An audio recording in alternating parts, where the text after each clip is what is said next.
Medina പോകും.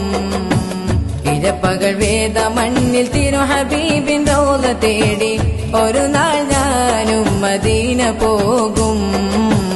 തടയരുതെന്നെ പാവി എന്ന പേരിൽ തങ്ങളെ, തടയണ തീർത്ത് തകർക്കല്ല എനിക്കിനാക്കളെ.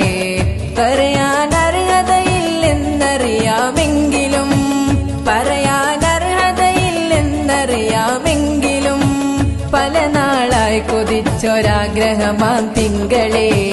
ഇബ്നു ബത്തൂത്ത പോയ സാഹസിക യാത്ര പോലെ ഒരു നാൾ ഞാനും മദീന പോകും.